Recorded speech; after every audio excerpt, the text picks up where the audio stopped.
Tired of talking about the national championship game? Couldn't be the podcast daily. We have not had a Boren Blitz yet, so that's why we've got to keep talking about what happened on Monday down at Mercedes-Benz Stadium. Zach Boren was there. I was there covering it for the podcast. My name is Austin Warren. And Zach, I know that you were locked into the game because I wasn't getting any texts. Oh, dude, I don't know if I've been that excited during a football game. And, you know, we talked about it. I was at the Cotton Bowl, and I thought that experience was unbelievable against Texas. But this game, I don't know what it was.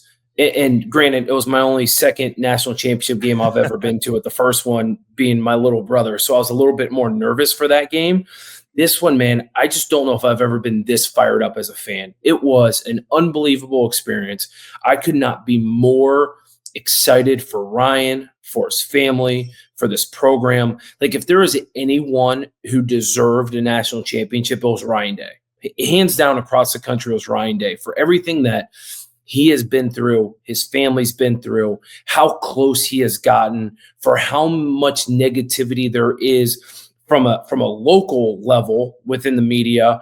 Granted, that's not even talking about nationally, because nationally people were calling for his job as well. Like, this national championship does so much for Ryan, for his family, for this program. Like, I think that's why I was so excited. It wasn't even just the fan in me. I think it's just when you get close to a program, or when you get close to people in general and you consider them friends, like seeing them hit a milestone like that, there's just no better feeling.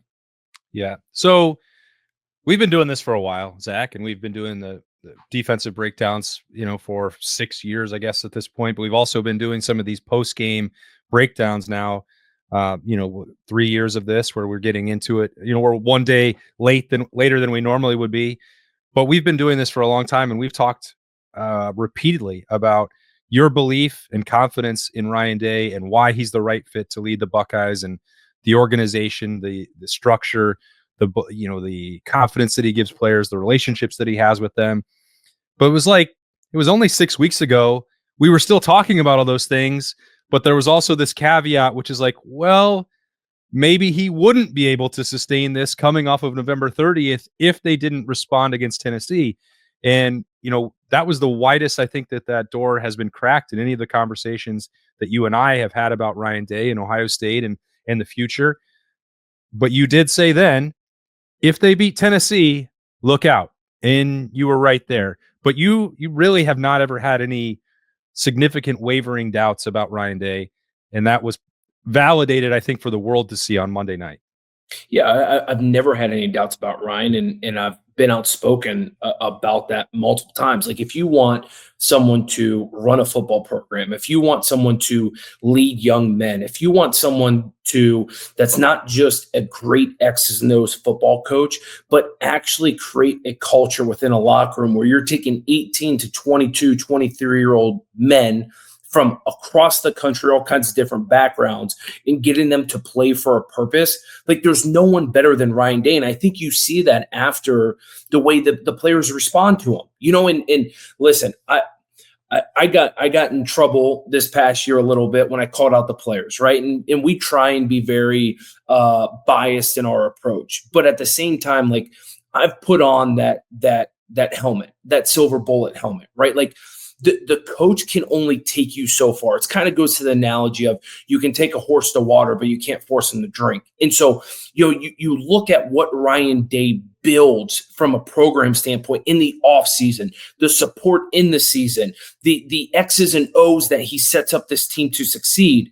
At the end of the day, it's still the players that need to go out and succeed, right? Like, as a head football coach, you can only do so much. There's a lot of football coaches across the country that fill maybe 6 of the 10 void or 10 holes that you need to develop a team. Ryan fills 10 for 10. So then at that point, it's about the players going out and performing. And that's where I got in a little bit of trouble of, hey, the players need to go do it. Well, guess what?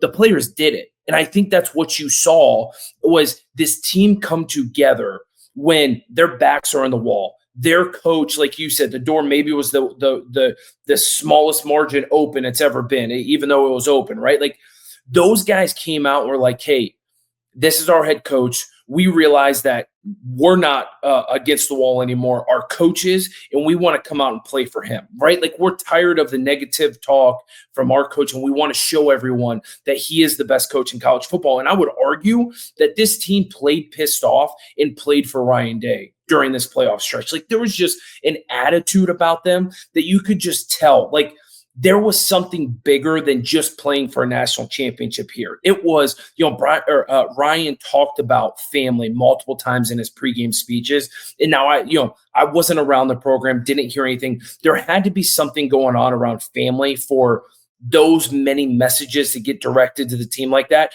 And you could tell the way this team played was they were going out every single game and playing for their family.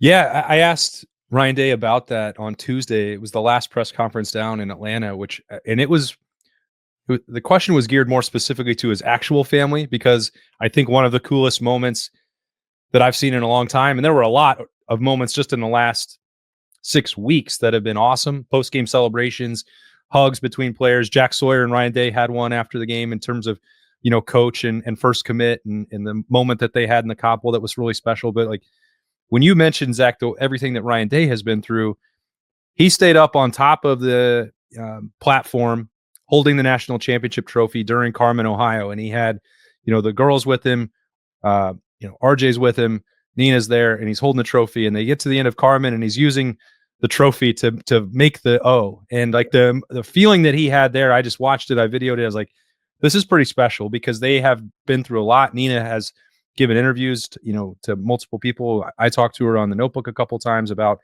the difficulty and the death threats and everything, like everything that they've been through. We don't have to go through it all again right now, but like, to get to the end of the road with that trophy and with his family was cool. So I asked him about that, but then he shifted gears and he said, but I had already celebrated with the rest of the family, which is the program, the players, the coaching staff, trainers, strength, all down the road, because he said for the duration of this playoff run, there wasn't school really going on. They had all the time in the world for walkthroughs and meetings and the Woody against the world stuff. Like, they were spending more time preparing for these games and then going out and executing than they were with their own family. Now you need that support at home when you have that moment, but the culture and the brotherhood part, it was not just lip service. I do think, and I've said this to you before, there have been previous versions of Ohio State where they don't actually live that brotherhood the way that it is talked about. I don't think you can ever come close to suggesting that wasn't true for this team, which is why I believe they won the national championship.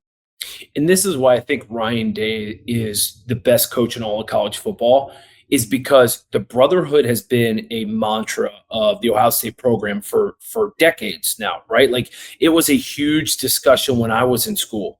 Well, guess what? Now in the modern era of college football, where some of these guys are making 7 figures a year, where these NIL deals are insanely high, where, I don't want to say so much, but a lot of players in college football, all they care about is how much they're getting paid. They don't care about the team that they're on. They don't care about winning a national championship. It's more so, hey, what are my stats going to be? How much am I getting paid? And can I go off to the NFL, right? And so if you're able to take a roster that has the star power that Ohio State does and get them to buy in to a family, to a brotherhood, and actually see it through and have them play like that, guys, that's Ryan Day, right? Like, there's not some magic genie that's sprinkling those guys cash as they're taking it, saying, hey, listen, you take this cash, you have to, play for the brotherhood. Like, that goes to show you how much Ryan resonates with these young men and how good of a coaching job he's done.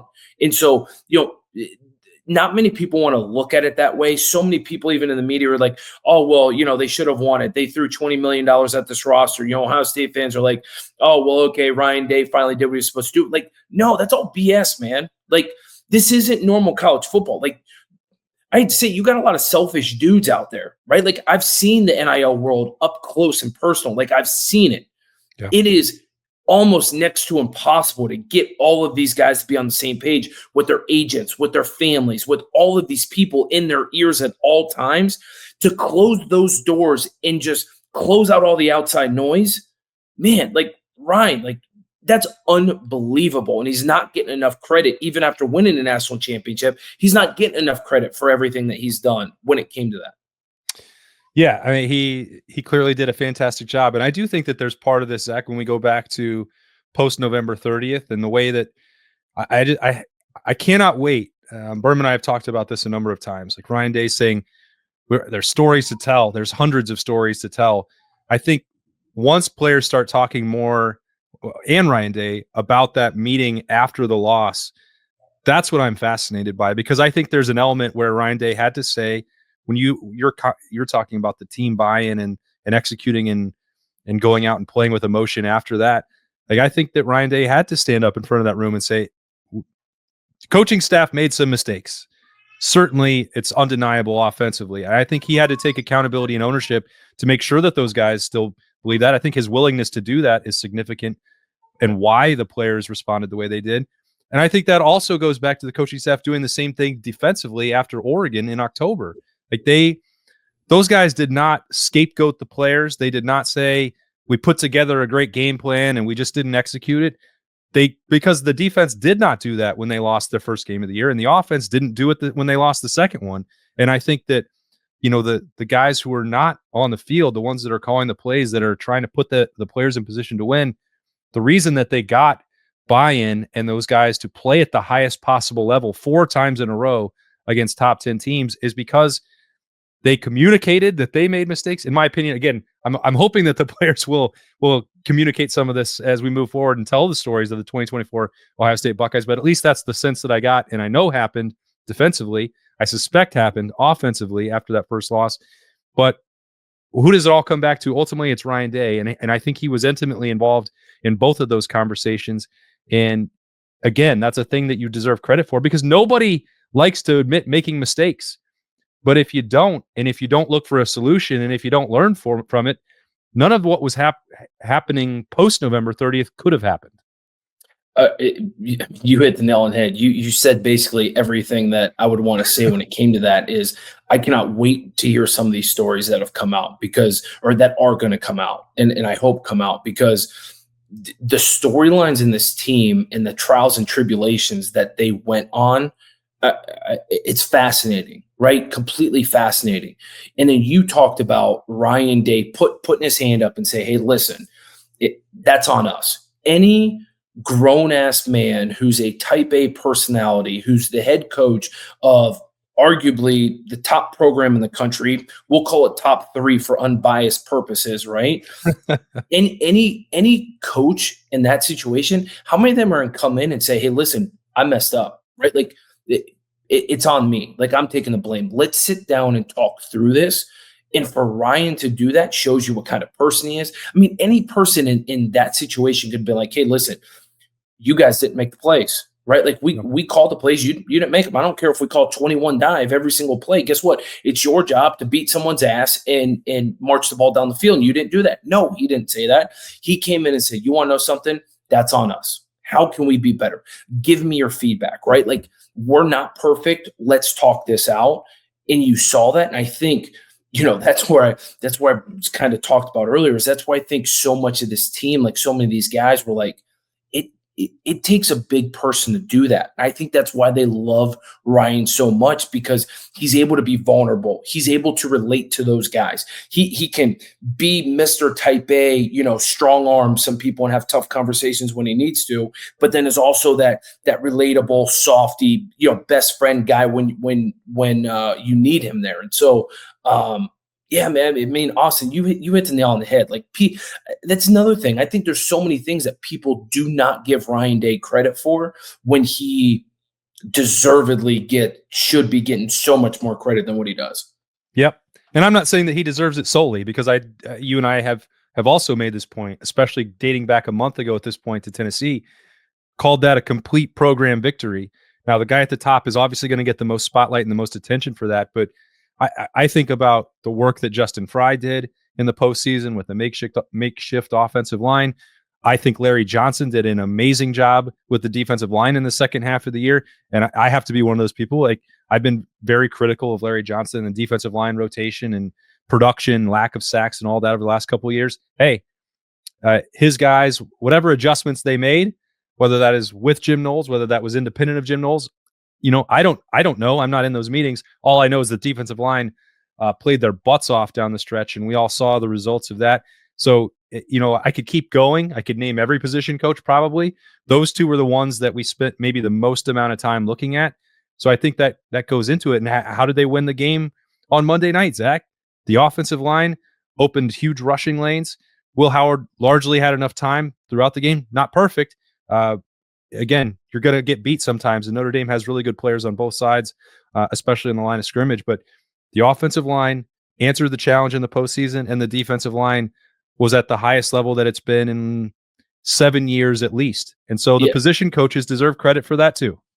Completely agree with you again. The two positions groups and the two position coaches that had the biggest target on their back all year from probably an underperforming standpoint, in my opinion, led the charge in the postseason, right? Like defensive line, offensive line. Like we talked about it on the show, and it's almost like game by game, you could just see them starting to feel their stride, get their stride, and get so much more confidence. And I would be the first one to say, hey, listen, like you guys proved me wrong. Like I didn't think there was any way that this offensive line would be able to rush the football like they did this postseason or protect Will Howard the way they did this postseason. And, so many times leading up to the Tennessee game, we talked about how the offense needs to kind of do some quick hitters when it comes to the throwing game to get the ball out of Will Howard's hand. Dude, if you look at this playoff run, Will Howard was standing back there. They were running play action. They were putting him in the pocket for 3 or 4 seconds, throwing the ball down the field. Like they were doing all these things that this offensive line, and this is without a future first-round draft pick in Josh Simmons in their All-American center in Seth McLaughlin. So it blows my mind that these guys were able to come together as those units, literally on the offensive line specifically, kind of patch an offensive line together. With people, Austin, it was 6 weeks ago. People were up in arms because they said they were rotating guards, and we're like, "This is going to be the end of the world. What are we doing?" And guess what? It worked, right? You talk about a defensive line who everyone said, "Well, Jack's a stud of a recruit, but hasn't really panned out. JT, stud of a recruit, hasn't really panned out. They show flashes, but they've never played like that together."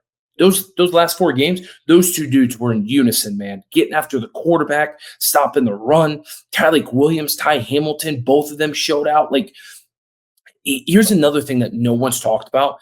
Think about some of these guys that after the Michigan game where they were projected in the NFL draft. Now, after those 4 games, where they're projected at now, like there were a lot of dudes that made themselves some cash on this run.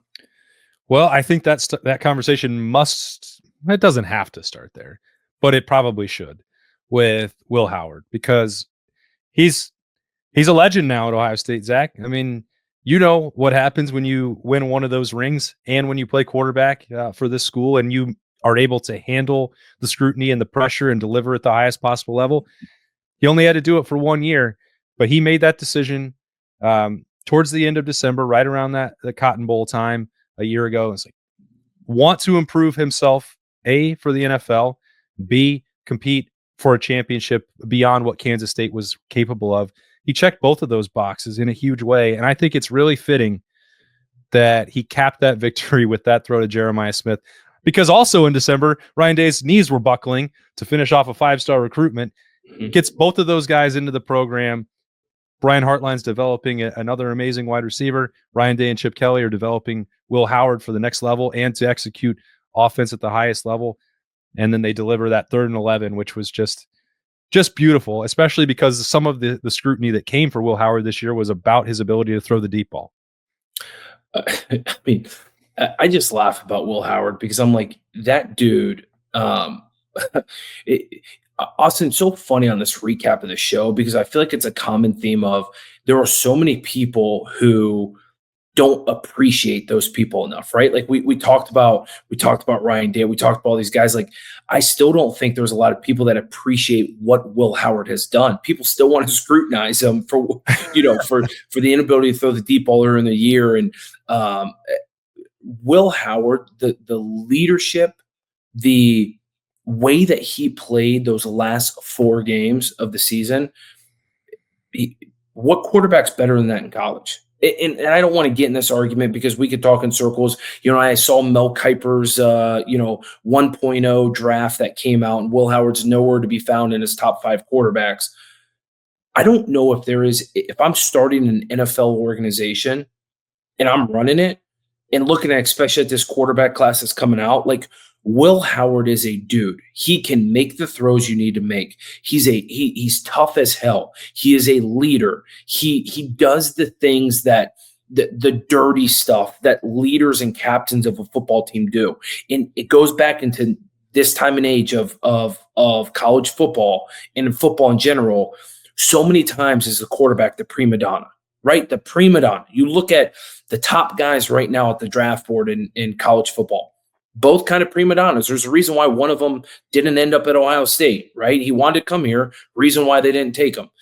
So you put Will Howard in there and a guy who's just gritty, who makes the plays when he needs to. 4th and 2, give me the ball. Quarterback power, I'm going to run downhill and lower my shoulder pads. Like, it's like combining JT Barrett and CJ Stroud. Like, that doesn't come around often, and I hope I don't, I was going to make this comment earlier, but I hope I don't eat crow by making this comment. There are a lot of dudes that are leaving this football team and a lot of guys I love, like, Donovan Jackson, Emeka Buka. Like, I love those guys. Cody Simon. Like, I've gotten to know those guys from the Buckeye Cruise in a lot of different events. Love those guys to death. And they're awesome humans who are going to have great NFL careers. Of all the outgoing guys this year, the one guy who I wish would come back was Will Howard. If I had my choice of picking one guy to play one more season at Ohio State, it would be Will Howard. And not because the quarterback room behind him isn't any good. Julian Saints, a dog. St. Clair's, a dog, right? Like, those guys are going to be great. It's the program building guys that are the guys that you want back. And that's Will Howard. Like, that dude controls the locker room. That dude does the stuff that you want to do when no one's watching. Like, those are program guys. And that's why I love Will Howard so much. And yeah, I mean, Will Howard for everyone should be the MVP of the season. And I know people are going to say, well, it's easy, handing it off to Travion Henderson, Quinshon Judkins, throwing to Jeremiah Smith, Emeka Buka, Carnell Tate. Like, I get it.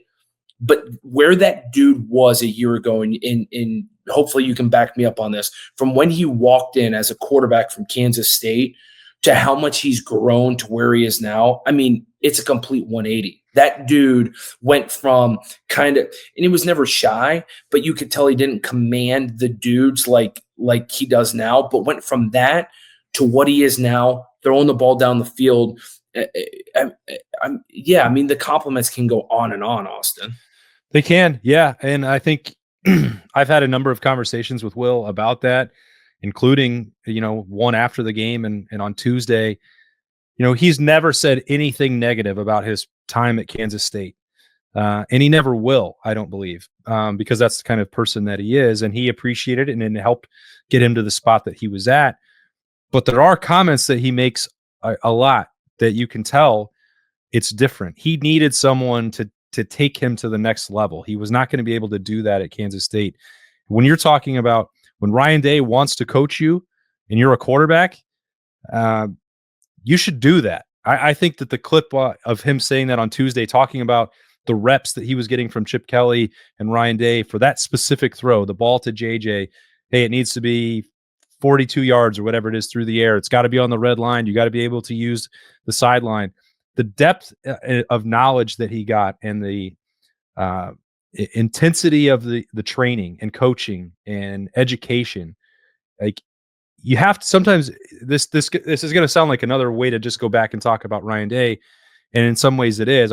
These are the elite of the elite and coaching staff when you're talking about Ryan Day and Chip Kelly for offensive players. But the second part of that is that you have to have a player who is willing to take that coaching. And when Will Howard arrived, this was not ever handed to him. Yes, he was brought in for a reason. You and I had the assumption in January and February and March of last year going into spring ball, Will Howard is going to be the starter. He can do this with his legs. He's got this size. He's played this many games. He's got a Big 12 championship on his resume. But Devin Brown was the first guy going through practice drills, and he had the veteran experience, and he knew the playbook. It's like Will Howard had to take the challenge, every day on the practice field. And then he had to take it in the meeting room if he was going to actually fulfill the potential that Will Howard felt in himself and that Ryan Day and Chip Kelly thought that they saw in him. Ryan Day more than Chip Kelly. Chip Kelly wasn't here for that when that decision was made, but that Ryan Day saw. Like everybody had to be involved in that. And I think that's another of the 100 stories that we want to tell, Zach, is that he clearly was not the same quarterback at Ohio State that he was at Kansas State, because he took the coaching and he put in the work to get there. I mean, we're talking about not just the deep ball when he's at Kansas State, a consistent, finding consistency with his accuracy. That didn't exist. The guy completed 73% of his passes this year. That was unthinkable. Yeah. And yes, it helps when you're throwing to Jeremiah Smith and Emeka Egbuka and Carnell Tate. Of course, that's obvious. But other quarterbacks at Ohio State had really good NFL wide receivers around him and didn't get to the championship level and win a national championship. Will Howard did. And that's not just because of the coaches or the skill players around him. It is because of what was inside of him and the way he attacked the challenges that were thrown to him at every turn, which, again, were not always just positive. He lost to Oregon, lost on November 30th. Those were other opportunities where he could have folded up his tent. And the way that he responded to every bit of adversity doesn't happen very often.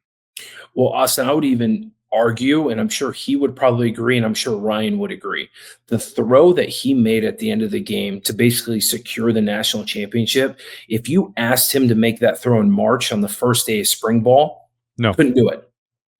Couldn't do it, right? And so I think that's a testament to the work that Will Howard has put in. You already hit the nail on the head with Ryan Day, right? The coaching that Ryan and Chip Kelly have put in with him.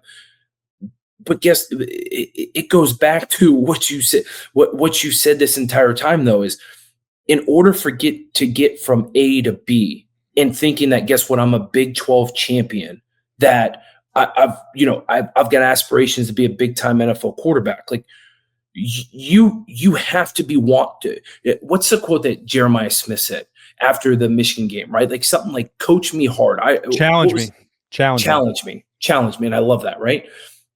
That's what Will Howard did when he came here. He goes, challenge me. Like, I know I'm not the quarterback that I can be. And man, he bought in so much. And to make that throw, it's kind of like, you already said it once, but it's kind of like icing on the cake. That's how they secured a national championship, as a deep ball to Jeremiah Smith that was just on the money. And the other thing is, you've already said it, Will Howard's a legend, man. Like, if you are a starting quarterback at Ohio State for a national championship, you never pay for a steak or a drink in Columbus, Ohio ever again. Like, you are a legend. And I know he spent 4 years at Kansas State. I know, he's a PA kid. But man, he will, if I'm him, and getting to kind of understand him a little bit throughout the year, I think Columbus, Ohio, I think he'll be a frequent person of the program, frequent visitor of Columbus. It's just crazy what that dude has accomplished in 12 months. Yeah, I mean, if he wasn't planning on doing that, he should ask Cardell, because you're set for life once you do that. You don't ever have to leave Columbus if things don't work out in the NFL. But I'm with you. I mean, I laugh a little bit about some of these NFL mock drafts and the way that the quarterbacks are being evaluated right now. But I will make a prediction for you right now that is, as you go through the combine, as you go through interviews for Will Howard, as you go through pro day, he's going to blow people away the same way that we were before he even went out there for spring practice. There's a quality about him that is rare. It's hard to sometimes even describe it, but those leaders, those alphas for your team, he understands how to play the position, and he understands what the position requires off the field, not in meetings with fan bases, with the media. He had everything that Ohio State could have possibly wanted. They crushed it. That's why they're national champions. But I don't know. Do you want a 3-and-out for this? Because I think the whole program, when you win a national championship, no, man, the whole program gets this. If it's a 3-and-out, man, it's offense, defense, and special teams, right? Like, there it is. Jaden Fielding, come on. How about that? How about that?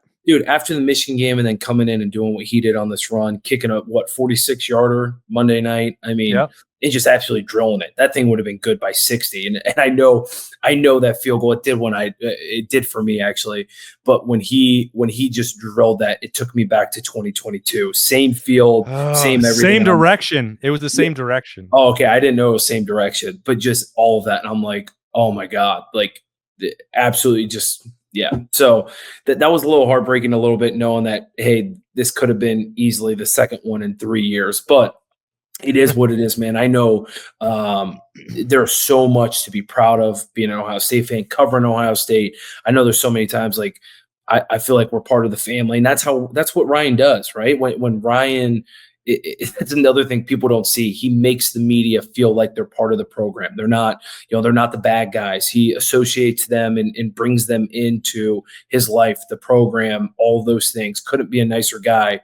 And so, man, I know when you follow the team and you work with the team, it feels like, you're a big part of it. And so I'm sure you have those same feelings. But then again, it's hard not to look to this year of 2025 and think about how good this team still can be, and what they're returning, and some of these guys that haven't played yet, how good they truly are.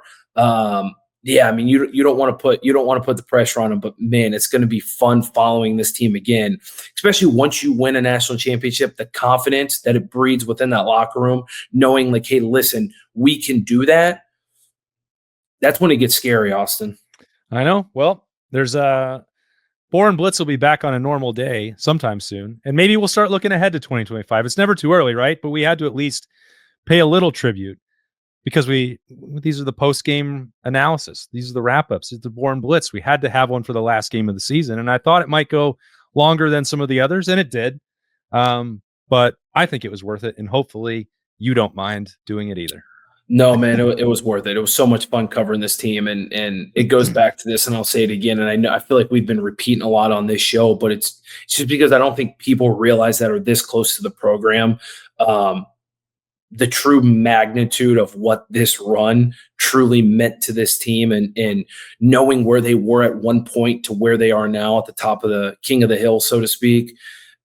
It's crazy. And I can't wait for some of these stories to come out. I know Urban Meyer wrote multiple books from his time here. I know one of them, I think I was a star of a chapter, and like you were, the fun back and forth that him and I had, but there are going to be multiple books written about this team, and everyone should read them, because it's just, you can't give full context. And there's things that we could say on the show that we're not right at this time, because it's not our story to tell by any means. Right. But there are so many storylines throughout this team of, it just kind of makes you say, wow, like I cannot believe that happened. Cannot believe they came through with that. You can't believe the type of dudes that they have on this team, man. Like, they are just really, really good guys.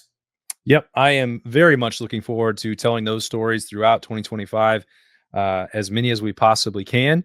And then I'm ready to start talking about what that 2025 roster is actually going to look like. And there's a couple of deadlines coming: NFL draft, transfer portal, everything else that's going on at this time of year. That's just now ramping up for Ohio State. So once some of those pass by, get Zach Boren in here for another blitz and start looking at what this roster is going to look like. And I'm just as excited to do that as well. But that's going to put a wrap on Boren Blitzes for games for the 2024 version of the Ohio State Buckeyes. They're the national champs. For Zach Boren, I am Austin Ward. This has been the Podcast Daily Boren Blitz. We'll talk to you later.